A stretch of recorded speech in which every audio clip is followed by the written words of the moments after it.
Hi, welcome or welcome back, and welcome to the conclusion of Did Kristen finish all of her books for Lightfall? We will find out momentarily, but I do want to address the fact that yes, I am actually going for Lit Co's chore. My husband came up with that. It actually sounds terrible. He's going to keep it in anyway, and probably let you vote in the comments as to whether it was a good pun or a bad pun. I am filming this on Christmas Eve while my 6-year-old falls asleep. It's a little too early to start doing all of the Christmas things. As soon as I finish filming this, I will be going on the egg hunt from Down Under. I have come to the conclusion that the reason we go on egg hunts and all those scavenger hunts dressed as pirates or whatever when we are children is to prepare us for Christmas Eve in the future, when we realize we have spent an entire month squirreling away lots of little presents for very precocious children who will try and hunt them down throughout the house. So the hiding places get more and more creative throughout the month.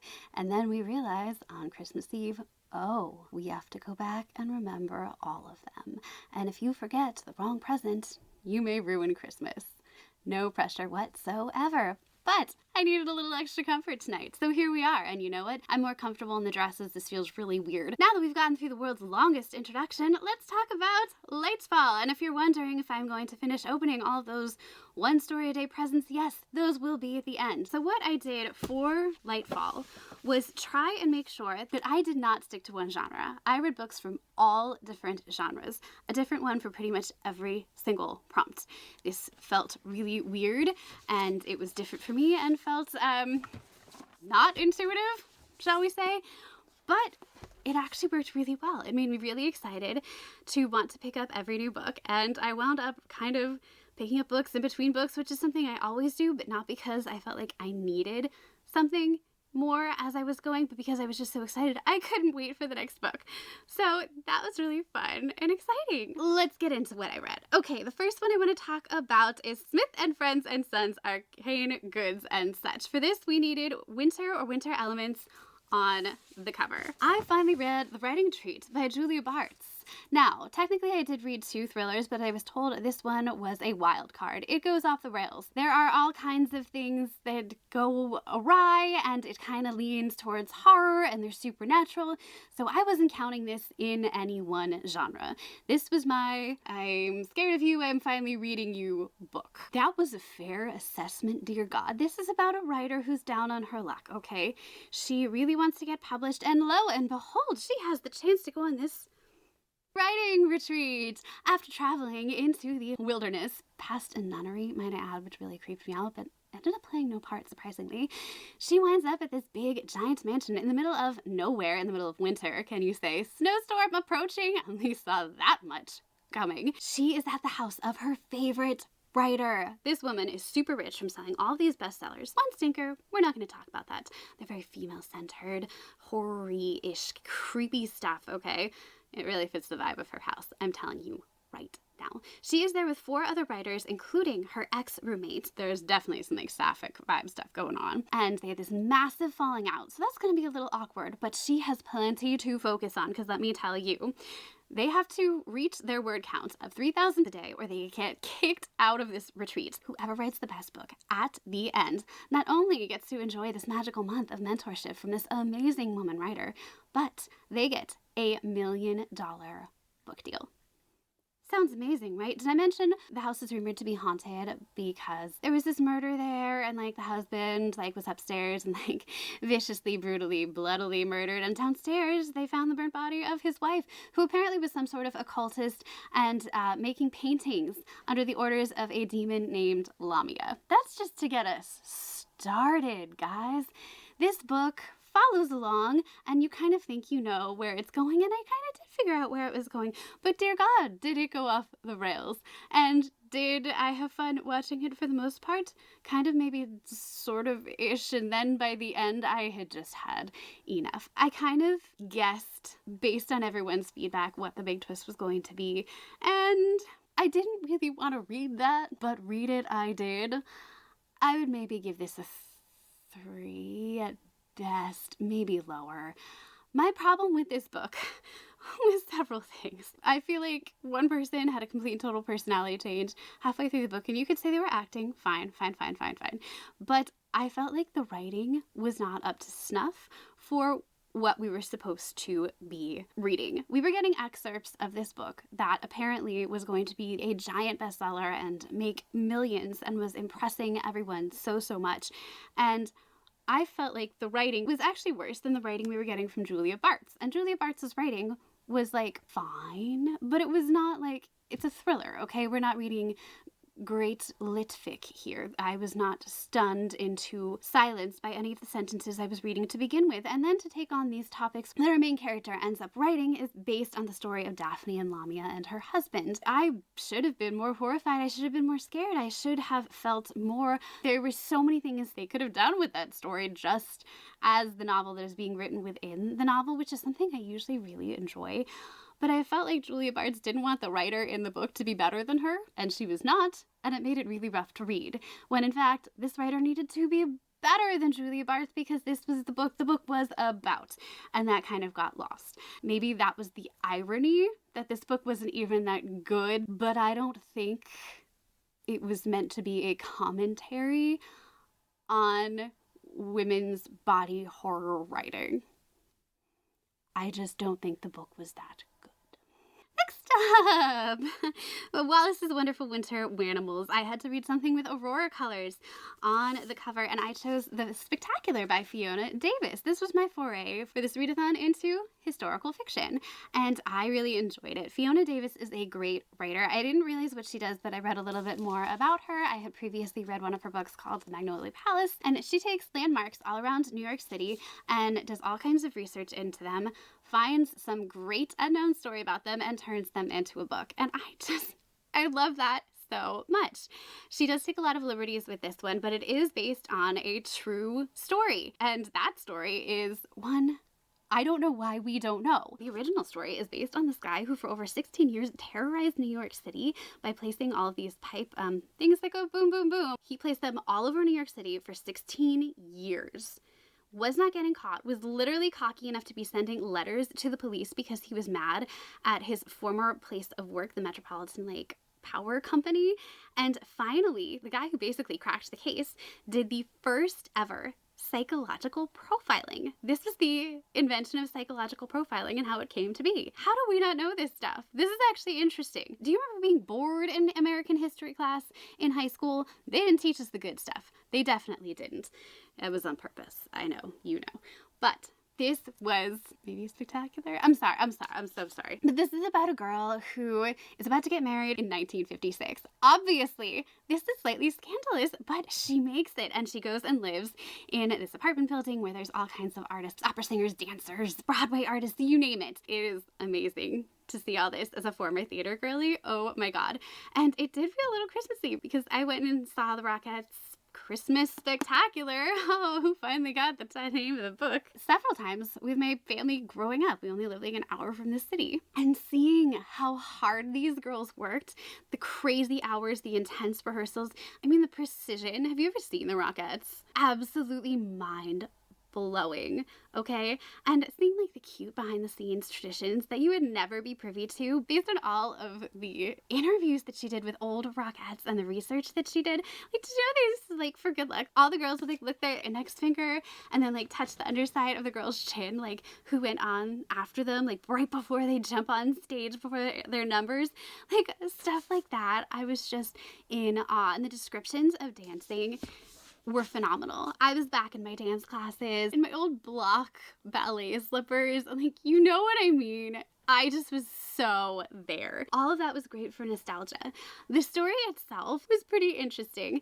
So essentially, she gets caught up in this story because more than one kaboom occurs at the actual Rockefeller Center where they're doing their shows. And her daddy works at the Metropolitan Electrical Company. So she has two major ties to the case. And of course, the guy who winds up doing the profiling, who's currently working at this psychiatric facility, not great in the 50s, he's handsome and understanding and everything her current fiance most certainly is not. I'll just let you guess how things go down with them, but I loved them so much. This guy was clearly not of the 1950s. I will say that was one thing that kind of bugged me.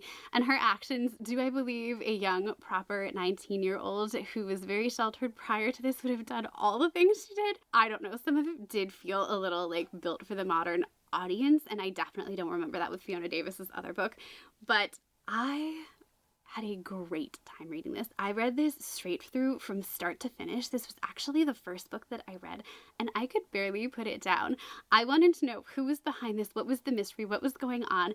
I loved their building relationship. I loved watching how the police did not believe in psychological profiling at all, and they had to convince them that this was a real thing. And the wildest, tiniest details that I was like, okay, the author definitely made this part up. Those were the things that the real guy said were going to be true about him, like down to what he was going to be wearing when he was caught. Fiona Davis also has this really great writing style. It is slightly elevated. It was like era appropriate, but extremely approachable. You just fly through this book. So if you are interested in reading about 1950s New York City, if you want to read more about the history of the Rockettes, if you want to learn a little bit about the history of psychology and catching criminals and psychological profiling, this book's packed so much into like 350 pages. I flew through this book. I'm having a hard time with star ratings right now because I just feel like my rating game is off. I've been very generous with stars lately, and I just feel like exhausted with the star system.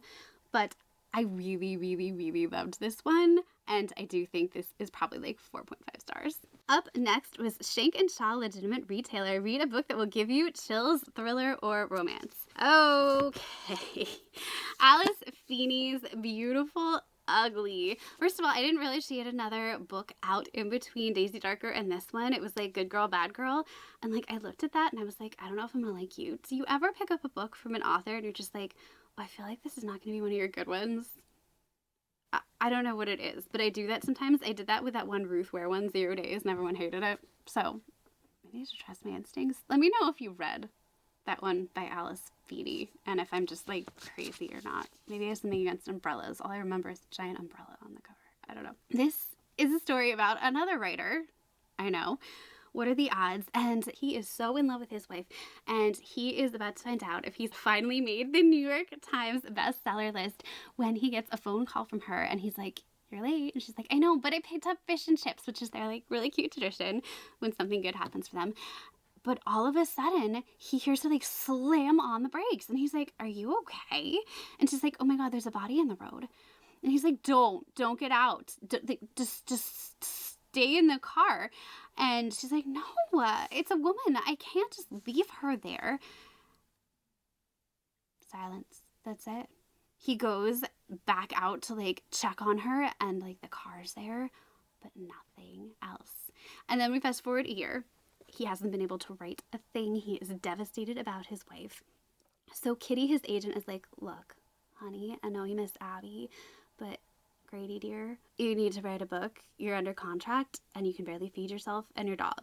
I loved his dog. Columbo was the loyalest good boy ever. And you're safe. Columbo is safe throughout this. I was terrified for most of the book for Columbo. I don't care if that's a spoiler. I always want people to tell me if the dog's safe. The dog is safe. So she's like, look, there was this really famous writer.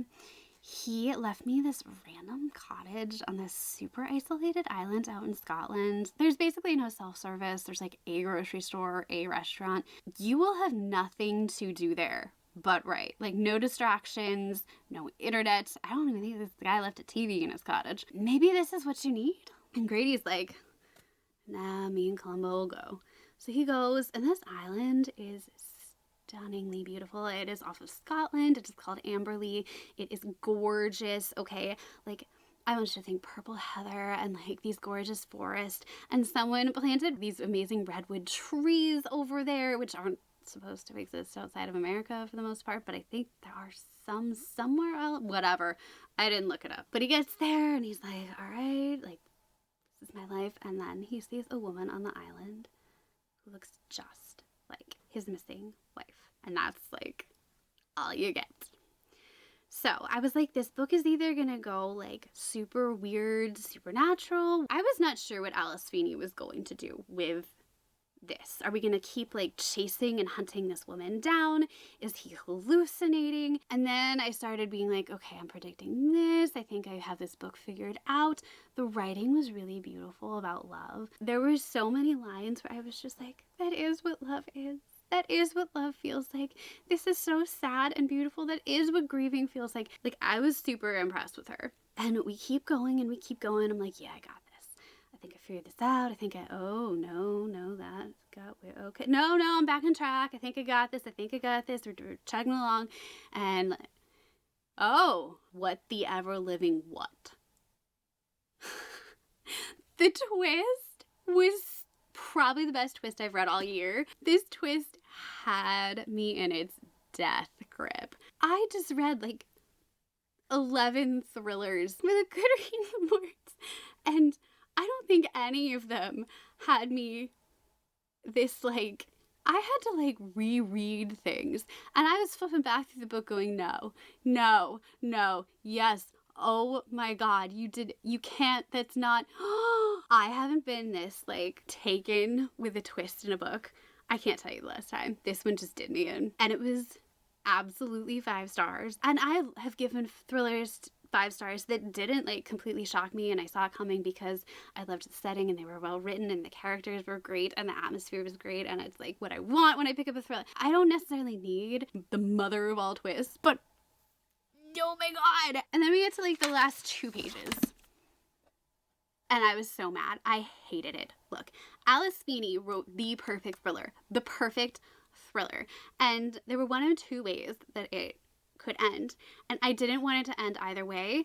Everything was so damn perfect. Everything was so impossible and mind-boggling and twisty and brilliant and amazing that I wanted those 2 obvious ends to not be the end. I wanted her to give it to me one more time that sounded really dirty, but you know what I mean. And instead, she picked the ending that I would not have picked out of the 2.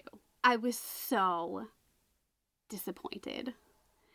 So until the end, this was like the best thriller of the year for me. Until the last 2 pages. 2 pages. And then she let me down. What do I do with that? And some people will probably be like, yeah, that's how it should have ended. But no, she needed to do one final, like, something. She had it in her too. I felt like it was there. And she was on the brink. And she just was like, oh, my deadline's here. The end. Don't end it that way. You're better than that ending, Alice Feeney. I know you are. The whole book was just on another level until that. And I was like, oh. Any other thriller writer could have written that. Next, The Owlcraft Cafe, a cozy read. For this, I ended up picking The Lost Story by Meg Schaffer. I was not sure if this was going to be like magical realism or fully going to fantasy, because it was in the fantasy category in the Goodreads Choice Awards, and I loved her first book, The Wishing Game, so much, but everyone was like, no, this is so much worse, don't do it, you're going to ruin herself for you, and I was like, So this is about 2 boys who get lost in the woods when they're kids, and then they're rediscovered months later, and they're like in great shape. They have grown, they are muscular, they're taller, and there's no way they could have survived in these woods and not been discovered for that amount of time. One of them does have these like awful scars on his back. That is Rafe. And the other one, Jeremy, is just like totally fine. He comes like kind of carrying Rafe out, and Rafe has no memory of what happened for those months in the woods, none whatsoever. He becomes this reclusive, depressed artist because he can't remember anything. And Jeremy becomes this investigator who solves missing persons cases, and he's incredible at it. Like, he's amazing. So Emily is a girl who ultimately goes to him and is like, I want you to help me find my sister, and you're the only one who can do it, and I know it because she vanished in the same woods you guys got lost in. And Jeremy's like, oh boy, I can't do this without Rafe, and we have not talked in years. He's not gonna be happy to see me. He's not gonna want to do this. He's not gonna want to go back. But he's never told Rafe the truth about what happened, and the truth is they went into this impossible, magical, wonderful, amazing world, and they're gonna have to go back, all 3 of them, to find Emily's sister, discover Rafe's memories and a whole bunch else. I first heard that this book was sort of inspired by the Chronicles of Narnia. I'm also going to say it was very strongly influenced by Peter Pan. And when I read a little bit more from the author, she was like, I always wondered what would happen. Remember that story? What was it? Lord of the Flies? I was kind of wondering what happened with like Ralph and Jack, like, 20 years after they got off that island. Do you remember Lord of the Flies, lady? I don't think they'd be going off adventuring together, personally. So I'm just gonna like put that in a box and pretend I never read that from you. If you ever read anything like Into the Land of the Unicorns by Bruce Coville, I know that's a really like specific reference, but if you did as a kid, you're gonna get that kind of magic back. This was incredible. I can understand why the people who loved The Wishing Game did not fall for this, because this does have some LGBTQ plus this stuff, and this is what I would consider true fantasy. She just switched genres, and people were maybe not completely aware and were not completely ready, and it was great. The writing was beautiful and fantastic. The relationship between Jeremy and Rafe was tender and heartbreaking and gorgeous and wonderful. The exploration of brotherhood, sisterhood, best friendship, of love and loss and memory and art, and how you can know things without knowing things and remember things without remembering things.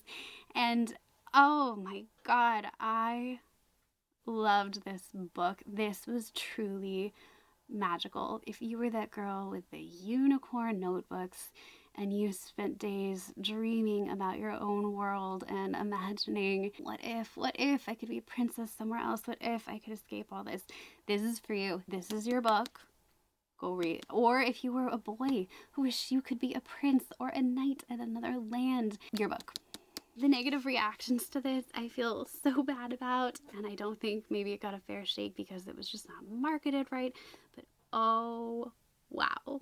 This is a beautiful fantasy world. This is about confronting your past. Some of it was obviously symbolic and representational, and that came out very clearly. It was just terrific. I don't want to give too much away, because if I talk too much about the world they go into, I will ruin it. There is a reason Rafe can't remember it. There's a reason that I don't want to tell you too much about it. Everything is just this tightly connected ball, and when it's one of those dandelion puffs, I say one thing, it's all gonna explode, and I'm gonna ruin everything. So if you like fantasy where people go traveling into other worlds, and if you wish that other world was princesses and princes, but there was danger and adventure and all those things, but it is deeply rooted in those really hard memories of childhoods filled with abandonment, loss, no support. I mean, there's outright neglect to a certain point. There's a lot of stuff to work through, and I think we all use fantasy as a form of escapism, but when it becomes a physical manifestation, that probably means those childhoods you have to escape from are a lot worse. So do bear that in mind. There are definitely some things that I was like, oh, that was really tough to read, but it is a beautiful story. It's a shame it was lost. I'm glad I got to find it. This was 5 stars. Next up was Occult Premonitions, a book set in the future or an alternate world. Oh God, this book. So I read The Future by Naomi Alderman. This is my second ever sci-fi book. I decided to be really brave. And okay, this book was like, oh no, this is what I thought sci-fi was going to be when I started off. It had a whole bunch of characters. We kept switching perspective. We were switching from their past to the present, back and forth. It took me like a few sentences to a paragraph to figure out which perspective I was even reading from for the first like 60 pages, I'm gonna say. I was just like, oh no, maybe I do hate sci-fi. And then by like page 80 or 100, the book finally like let me settle and find my feet a little. We focused more on 2 main characters. One who was working for this super powerful like social media mogul and previously came from a cult of whom her father was like the head of. They were a semi like doomsday cult out like in the wilderness. Prepare for the end of times. And another woman who we meet when she's being followed by an assassin for reasons I'm not quite sure still. She's an influencer who's famous for survivalist stuff, teaching you how to survive in the wilderness or like what you should do in really dangerous situations. Clearly, there's something ominous coming in this book. Like, we're getting those vibes immediately from the start. However, when this like person comes for her, this little thing on her phone is like, "Hi, would you like assistance? I can tell you what to do and save your life." And she's like, "What the actual F are you?" I mean, sure, and it works. So that's fun. We don't know what that is about, but whatever. And the two of these like eventually meet and have a little romance and like they're kind of friends, and then they kind of like there's ghosting. It's so much more than that. That's pretty much all you get in the blurb. But oh my god, how do I even talk about this book? As I'm going through, we're starting to see these posts on the internet talking about the cult Martha was in, and it actually got me thinking. That's what I think I'm gonna like about science fiction. It makes me think about the human condition, and it's also what I hate. Hang on, more on that later. But it was talking about how the problem with people now and the reason the world is broken is because we are literally breaking it into pieces. It started off as one, and then we break it into countries, and then we break them further into like states and cities, and everything becomes smaller and smaller and smaller, and it needs to heal and regrow. I wish we had seen more with the cult. I know how we were supposed to parallel it with the rest of the story, but Naomi Alderman didn't do enough with that, and I think that's really a shame. I wanted to see more links to that because I think that was some of the most interesting stuff in the book. Instead, we kind of took this hard veer and followed these three really rich tech people who had made all these preparations for the end of the world and kind of what that implied and how like ultimate power corrupts absolutely. That is always going to be a really interesting premise, especially when ultimate power comes down to just money and just tech essentially, and politics did not come into it at all, which was kind of refreshing. These people could manipulate all of the technology that they wanted and basically had unlimited resources. So what are they going to do with those when the world around them isn't great? It's not on fire yet, but everything about it is suggesting like it could be at any time. Human nature is always going to be to preserve and save ourselves and save what we care about and who we care about, and how we go about that says a lot about us. The thing is, like, couldn't you just start working on like making less money to do those things and save the world? It's very much one of those near future stories where it's a little too close for comfort. We have three giant, like very powerful CEO mogul people we're looking at right now. Like, look at Musk, look at Zuckerberg, and look at Bezos. Like, we're all looking at them, and they could probably run the world, and we're just starting to like see the tip of the iceberg on that, and it was just a little too scary for me. I'll put it that way. The blurb does not allow me to say what happens as the book really opens and we get to see what it's about more, but just know it's very survivalist, like how these people are trying to gain more power, preserve their sort of future and their legacy. And it was interesting to see how when push comes to shove, people do kind of go back to their primal selves. I have the feeling I'm going to see that a lot in sci-fi, how human nature is almost cyclical in that sense. We can pretend to be as sophisticated and well-developed as we want to be, but you put us in any situation and we are ultimately going to be about survival. What I wish the book had done was just any kind of character development. I don't necessarily expect that tons and tons in thrillers. It's there when it needs to be. It's usually more about the story. But if science fiction books, particularly this one, the John Mars one didn't get a ton because there were so many characters and it was more about reactivity and it was sort of a hybrid thriller sci-fi one. But this one was very much about the characters themselves, their reactions, their actions, their plans and plotting, and I just felt like I needed to understand the characters more deeply. Martha, I think, had the most development, and yet I still felt like she was an enigma to me. And if we're going to be looking at the human condition and human reactions, I need to feel like I understand the characters a little bit better and I'm a little more attached to them for a book like this. And this was like 500 some odd pages. I had a rough time getting through it, and I think it's because I just was not attached to any of the characters. And I'm hoping that's not going to be common. I'm hoping that's not going to be a theme in science fiction in general. I didn't want all of the actions of characters to be a surprise because they didn't understand their motivations, because they didn't understand them. I was more interested in their motivations as a commentary on people and society and what happens to people who have no rules, no limitations, all the money and all the power. And I did not get that in this book. And I think the twist was interesting, but it's definitely not the kind of science fiction that I really am going to be drawn to or interested in. So the future, I hope there are not too many more books like the future in my future. I'm definitely learning my taste with sci-fi, and this wasn't it. The writing was just cold. It just was cold and inaccessible, and I felt like there was this like glass between me and the book and the writing and the characters. I just never fully clicked or connected with anything in it. And yeah, this one was not for me.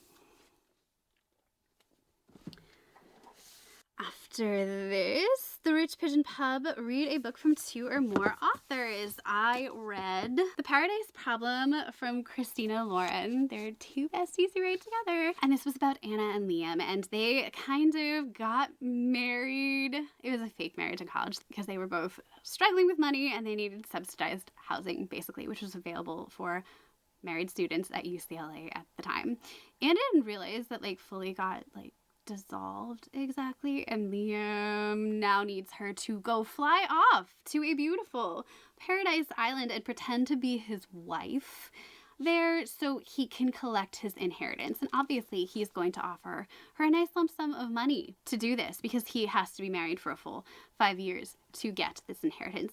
His dad, this lovely garbage human being, is the CEO or whatever of the 5th largest grocery store chain in America, but apparently has his hands in like everything ever because he's a psychic when it comes to knowing what companies are going to do well, like Apple and Twitter and whatever. So they're just really, really, really, really, really, really rich.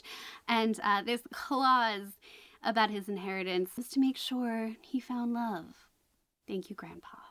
Thank you so much. Okay, what did I think of this one? This had a lot of steamy scenes, okay? These 2 were panting after each other the entire time from start to finish. Holy cow.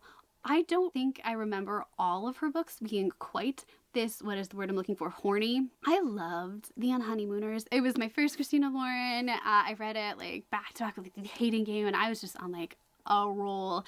And I don't think this was as good as that. However, these 2 together, adorable. Okay, if you're going to describe a love interest, Anna, as a human Muppet hybrid, I am going to be in love with that character in general, probably. She's an artist. She loves kids. She's adorable. I never quite knew what she was going to say. Like, she was a wild card, okay? This girl was fearless when it came to talking to his family. And quite frankly, watching her just give it to these rich people at points, or like at least mentally do it, like have her thoughts or say them to Liam later, it was great. Thank you for saying everything we were all thinking, Anna. It was delightful. Liam was just so hungry for her. Every time we see him, he's just like describing her outfit and how it like accentuates some part of her body he wants to like devour, which fine. But this one really emphasized the lust, y'all.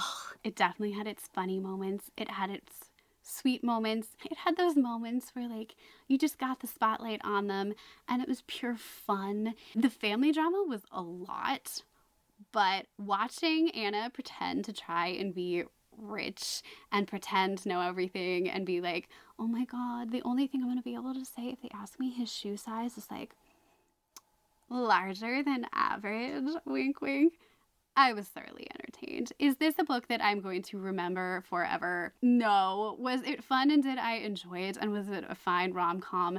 In the moment, yes. It's one of those between 3 and 4 stars, probably more like a 4-star, that was great and enjoyable. But honestly, the smut, I listened to a lot of it out loud, and it did just feel like there was maybe a little too much of it. I would have enjoyed a few more like tender, sweet moments between them in their off time. She was an artist, and I just really wanted one of those moments of her like drawing him and it being really like sweet and tender, and like her, not like one where he sees her drawing him naked. Like we had like that kind of thing, but one where she's like, "Can I draw you? Your eyes are really soulful," or something like that. Like, or, you know, he finds this painting of him. I wanted a few more like sweet moments with all the spice. The spice was pretty good.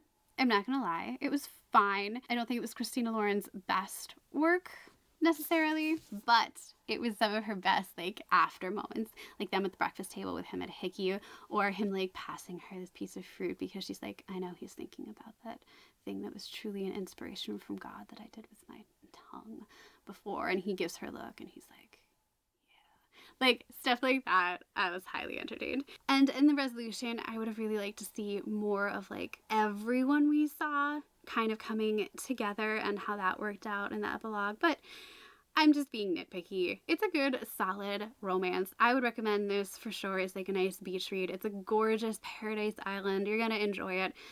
But ultimately, it's also like, as much as it's solid and snotty and fun, it's also kind of forgettable. Like, I still remember the Honeymooners. I don't think like I'm really gonna be thinking about this one once I put it on my shelf. And then finally, The Old Tales Bookstore is a book you need to read by the end of the year still. I was about to pick up one more book, and I was really tired at this point. I was like, oh no. I had this little novella I was going to read, and it sounded really sad, and I was like, well, this is going to be a disaster because we all know I'm completely emotionally unstable at this point. Then I realized if I just read the last 2 stories in the 12 Days of Booklemas, which I had to read to film this anyway, I'd have read like a 400-page book, which I had to read before the end of the year. Ta-da! I know, I'm so smart, right? The last story I talked to you about was The Concert, which was like very Taylor Swift coded. The next one was by Dahlia Reed, and it was called The Siren's Curse. And it was pretty cute. It's about a siren, I know, and she basically gets captured in this special magical seaweed net that takes away her siren powers and basically turns her human by this mage guy who's Rowan, who's very handsome. And he's very apologetic, but he needs to take her back to the king because the whole kingdom has this like plague, and supposedly the sirens have this like magical cure-all thing that can help like the whole kingdom. They get there, the king's really rude. She's like, "You have nothing I want, no." And he locks her in a tower. And I won't give away the ending, but she's a good girl ultimately at heart, and think Heart Eyes with her and Rowan. You get the general gist. I enjoyed this. I thought it was cute. I liked that this magical seaweed thing came up multiple times. And Rowan was just like, he was like that guy. The thing about short stories is like they just don't give me enough. The writing was better in this one. I was really glad to see that. Had a little more oomph to it. And I'm so glad to see that finally they're doing more fantasy. I think that as the general public is getting more into fantasy and romantasy, these used to be like all Christmas stories. And it was a lot. There have been like no Christmas stories. So like I'm wondering if like the last one at least will give me like snow. But honestly, this year I'm not that into Christmas. The only Christmas book I've read is like The Most Wonderful Crime of the Year. I have like the last 100 pages to go, and it is right where I'm at. We've got snow, we've got Christmas, but mostly it's a thriller and some romance and a mystery. Sorry. But the gift we're getting is, she's talking about this magical seaweed stuff. It was already dry from being out of the water for so long, so Mara stuck it into the book for safekeeping, ignoring the slight sound of distress from Rowan. Okay, we need to talk because in general, books are being dropped, stacks of books are being knocked over, now we've got seaweed being shoved into a book. Books are not treated as well as I would like to see them be treated in a like compendium of short stories from the 12 Days of Booklemas. This is like Once Upon a Book Club. Like, I have thoughts, okay? Like, better treatment of books in this in general would be nice. Don't shove seaweed into your book. Now, granted, I have broken the heck out of this spine. Dan, I do knock piles of collectible books over. You know what? I'm going to shut up and open the gift. I'm assuming it's a book and not seaweed, but I also kind of want it to be something made from seaweed, like a facial, like something, which I'd probably have an allergic reaction to, and wouldn't that be done because then I don't get to film. Oh, it is a book. Oh. Big Little Lies meets Rebecca. I loved Rebecca. The one by Daphne du Maurier, I assume. Dead to Her by Sarah Pinborough. Author behind her eyes. I don't know it. Marriage Can Be Murder. Something Old, which would be Marcy's whirlwind affair with Jason Maddox, which catapulted her into the most elite circles. Old money, old ties, old secrets. Marcy may have married into this world, but she'll never truly be a part of it. Something New.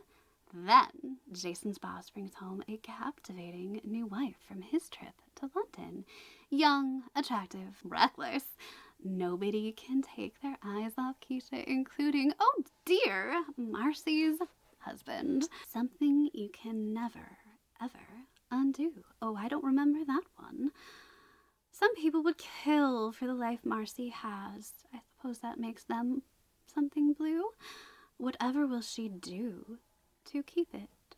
Well, I hope it's not borrow a weapon. This looks great. Oh!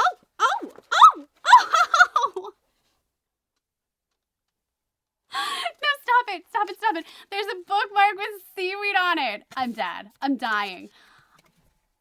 I can't. I am telling you, these gifts, some of them used to be so lame. There'd be like one random like curtain with like book quotes on it and like some really terrible, unusable, like low quality stuff. All of these gifts have been so bookish, so delightful, stuff that I have just loved and will use. Like I've literally been using the bookmarks already that I opened the other day. I have to say, this is the best Advent box. I'm definitely doing this again, even if I don't film it. I feel like Litmus was a total bust, which like, if I am struggling and not sleeping to film these, why would I assume you have time to watch them? I will do better next year to come up with content at better times and more interesting stuff that we're more into. I don't think anybody felt Christmas this year. If you did, good for you. Congratulations. What was your secret? The 8th story. Okay.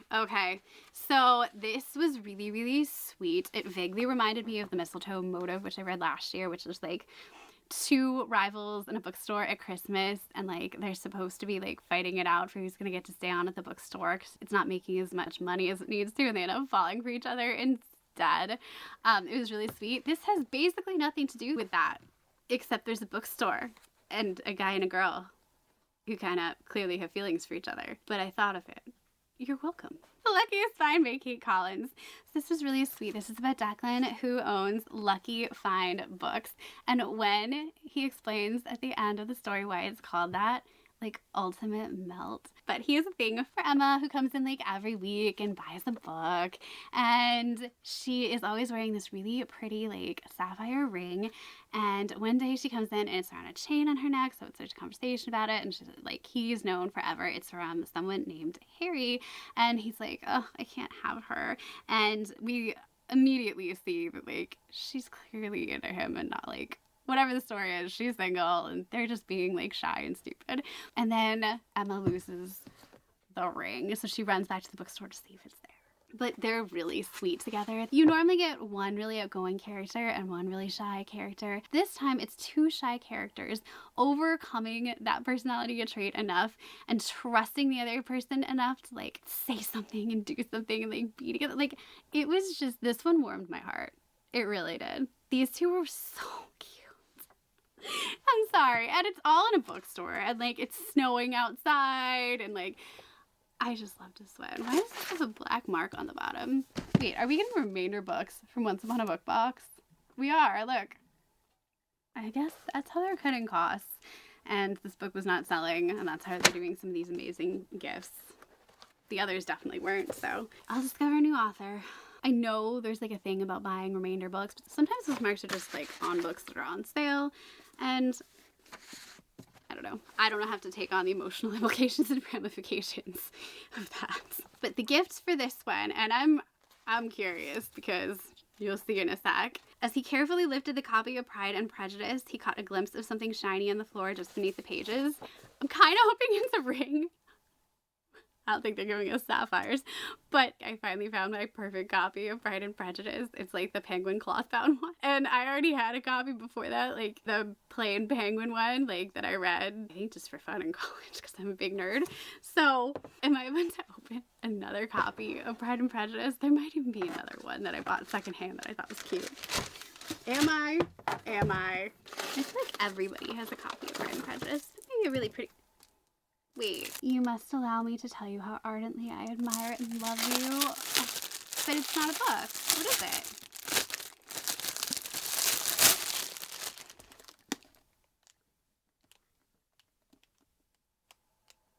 No freaking way. Oh. Okay, first of all, there is a ring. It's definitely not a sapphire, but one of the stones is blue. Hang on. Okay, here's the ring, which is really cute, and that's my biggest finger, and it's still too big. Can I make it tighter? Not really. It is a jewelry box. I'm dead. This is the most thoughtfully done, beautiful. I am in love with this. This might be my favorite thing. And it's that faux leather, but it feels like really nice, like faux pebbled leather. This is actually stunning. I want to go organize my jewelry. I've never wanted to go organize anything in my life ever. I mean, this is the perfect gift. I am absolutely floored. I just love it so much. If this is the quality of gifts we're at from this company at this point, I need to cancel like one of the romance boxes that I'm on the fence about and start getting this because, oh my God. I would just like you to know that I was personally called out practically by name in this book, and it was not okay. It's a book, Emma thought. It's a pretty book, but it's just a book. I don't need another copy of a book I already own just because it's pretty. Like, the author practically said my name. Come on now. That was personal. The next one, oh my God. Okay, the next one I like half died over. It's called The Vampire's Library, and it's about a girl who goes and like knocks on a door and is like, she's down on her luck, she's got a temp job, and she's a speed reader, and this vampire opens the door and he's like, very like sad and somber, and she's like, hi, and he's like, hello. He's like, you may not be right for the job, but if you don't mind, I'll just ask you a few questions. And she's like, yeah, and she's answering well right about like, yeah, I speed read and I can do this and I enjoy reading fiction and yes. And then he's like, what's your favorite book? And I'm like doing like a Snape voice. What am I doing? I don't know. She's like, Jane Eyre. He's like, perfect, you're hired. And so her job is everyone's fantasy. She's getting paid to read his library and catalog it all and sort it out, like thousands of books in like 6 weeks. That's a little scary. Speed reader, remember? It takes her an hour tops to read a book. Do you even enjoy it then? I don't know. But her job is to like rate and catalog and sort them, and he needs to be out of his house in 6 weeks because of eminent domain. Don't we hate the man?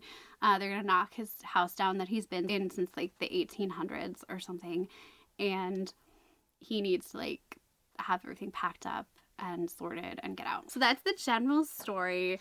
And I was like, oh, we know exactly how this story's gonna go. They're gonna fall from another, she's gonna save his house somehow. Never trust a story that takes place in New Orleans because there's always a chance they're gonna do like a veer left and be like, hey, so we got all this mythology and we're just gonna like chuck a dart at the wall and like pull something out. She's a witch. We can make some stuff happen. Her name is Chime, by the way. I loved that. Indeed, some crap happened. And I was just like, this short story knew. I was like, I know where you're going, but it's cute and I like it. And then was like, so I had a grand old time being laughed at by this short story. So let's see what they're giving us for this. Gabriel motioned for her. Why are they always Gabriel? All the vampires. motioned for her to follow him into the sunken lounge and picked up a pad of paper from an antique coffee table. I'm pretty sure it's not an antique coffee table. Yes, this is exactly what I thought. So it is described pretty vividly in the story that our girl is supposed to review every book she reads, make little notes, give stars, and she will never be wrong because they have the same favorite book. So obviously they will agree on every book forever. Yeah. Based on Jane Eyre. Little basic, but sure. Oh, we've got a white pen for black. That's cute. Okay. I have so many of these though. And next was a really strange story that I just couldn't get in, Where We're From Zara Wadia. It starts out saying like, Dad's house is haunting me. And there's some really like descriptions of like the humidity, like making the smell of old snacks on the couch and couch crevices and dampness in the room more pungent. And it's like, are you being haunted? Are you not? Is your dad there? Is your dad the actual house? Some of this stuff is really cute, talking about like how they'd read together in their favorite books. But it was just this very long, meandering story. And I think it was supposed to just be like reminiscent, but then it would add these weird supernatural bits. Basically, it was about someone inheriting her dad's house, and it was in ill repair, and she really doesn't have the money to like keep it up, and like, is all the stuff that's going wrong, like she's getting scared in the middle of the night, is it really haunted, does she just need to fix stuff up, and working through the very mixed memories of her dad. And you know, I think some of the manifestations were like maybe physical manifestations of memories.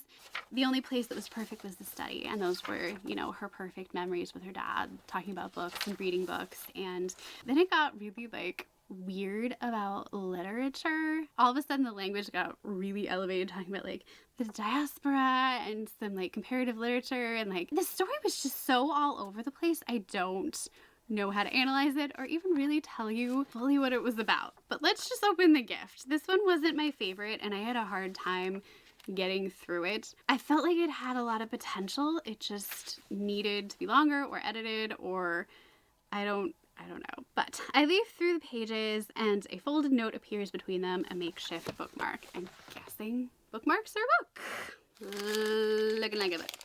Oh, author of The Night Portrait. I think I have The Night Portrait. So this is one of those dual timeline World War II books that I enjoy. This is a novel of World War II and the Mona Lisa. Ooh, yes. Trying very hard to protect artwork. I think I do have this one. Let's see what our bookmark is. Oh, it's literally the poem that was tucked into the book from the story. But this is about... But we've got France in 1939, and we've got Anne, who is an archivist at the Louvre. Wow. But one day she returns home to find her brother missing, and refugees are pouring into the city, but she's trying to figure out, like, oh my gosh, where is my brother? And meanwhile, she knows full stop that the Nazis will stop at nothing once they get to the city to get their hands on the Louvre's art collection. Is there anything more precious? I don't know. Not much. So she's quickly sent to the Chateau of Chambord, where the Louvre's most precious artwork, including the Mona Lisa, are being transferred. And this starts off essentially a game of hide and seek, where the Louvre staff keep moving the Mona Lisa and other treasures with the Nazis on their heels. Anne keeps moving the masterpieces, and also like eventually starts to like learn about what happened to her brother. Meanwhile, we've got Florence, 1479. Oh, so it's not modern day. We're actually watching the Mona Lisa maybe be painted. We've got house servants Fellini Sardi, and she's going around with her newly married mistress Lisa Gherardini. Her husband is the silk merchant, right? And he is aligned with the Medici family. We've all heard of those, right? So he's pretty rich. But soon Melina finds herself enchanted with this charismatic monk who's trying to get the Florentines to rise up against the Medici family and to get rid of all of their riches and jewels, which of course Melina's new employer, yeah, he treasures those, he loves those, he's not thrilled about this. Meanwhile, Leonardo da Vinci himself is set to paint a portrait of this married mistress, Lisa, and Melina finds herself tasked with hiding an impossible secret. We've got art and war colliding as Leonardo da Vinci, his beautiful subject Lisa, and the portrait find themselves in the crosshairs of history. This is the kind of World War II book that I usually stick to. A little less like shred your heart into tiny pieces like The Nightingale. I still don't think I'm ready for World War II books quite yet, though. Day 11, The Secret of Northwood. Which one was this? I'm trying to remember. Oh, right. So this was about a witch, and she's just inherited this cottage. There's all these wonderful things to discover, and she's working on her craft and like making potions and things. And she's got a friend who's encouraging her. And meanwhile, she's kind of being like, not haunted, but bugged by these playful, pesky fairies who are trying to keep the villagers out of the woods, and nobody can figure out why. And she discovers why. This is like a really magical, sweet story. We've got some very like winter feels. It's the end of autumn, and she finds like the last batch of blackberries, and there's scarves and colder weather, and like she's brewing all these potions. This was like a cozy, delicious, wonderful little story. I really enjoyed this one. So, The Secret of Northwood by C.J.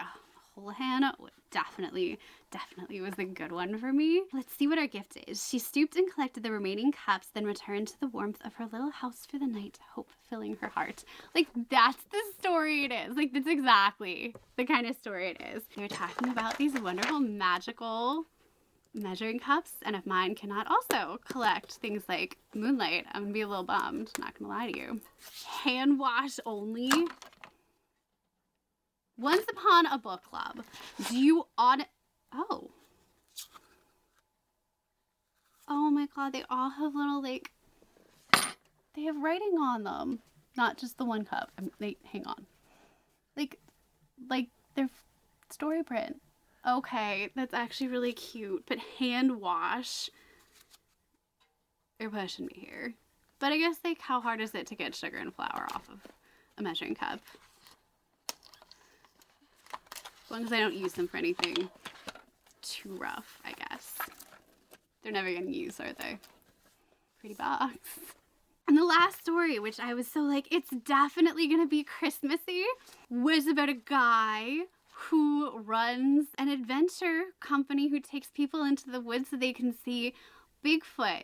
Only it's like his cousin or friend or bestie or whatever pretending, making weird Bigfoot clumping noises. And he takes a lady and a new orphan, so she's like his aunt or something, into the woods to see Bigfoot. Only the lady like gets lost, and like they're afraid a bear got her. It was called Cryptid Country by Danielle Barr. I have nothing else to say about this story. I felt pranked, but I also was like, you had fun with this year. Book Clubmas was like really fun this year. And they didn't take themselves too seriously, but they gave me some great, like, little stories. And you know what? There was one Rudolph the Red-Nosed Reindeer reference when the kid got bitten by a mosquito on his nose. So I feel like I was in on the joke, too. Bigfoot, y'all. Bigfoot. Icy blue, stems of dead leaves matted into the fleece. Willadine's blanket. The pale face in the center. Some princess. So I'm guessing we're getting like a blanket. The one thing that I hate about getting blankets, and so many companies do this, is they're really thin and like you can use them for a while, but they do not wash well. Like they do not wash well. Oh, this is actually decent quality. Oh my god, you guys, look. Wait. It's the Snow Queen. They printed the story of the Snow Queen. Hans Christian Andersen.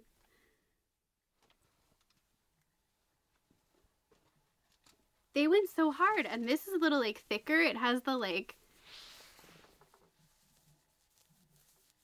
that edging that's gonna keep it from like getting weird around the ends like some of them do.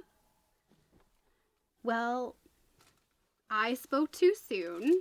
I am so impressed. This was so much fun. I hope you guys had fun. Thank you for watching. If you stayed to the end, please like and subscribe and comment. Let me know what gifts you liked. Let me know if you read any of the books that I've read, or if you have any recommendations based on what I've said in this video, because I am looking for a lot more recommendations in the coming year. That is going to be one of the things I kind of like tweak about this channel just a little bit. That is all for me. I will not get this up before the holidays, but I hope you had a wonderful one, warm and cozy, and your family didn't make you too crazy. And I hope you had a wonderful Lightfall if you participated. Let me know what your favorite book from the readathon was if you did. But thank you so much for watching. I'll let you get back to your book, and I'll be getting back to mine. I need to go ho it up. And then I will hopefully have a little time to read a little bit more of The Most Wonderful Crime of the Year before my child gets me out of bed at the crack of dawn to see what Santa brought. Fa la la la la, y'all.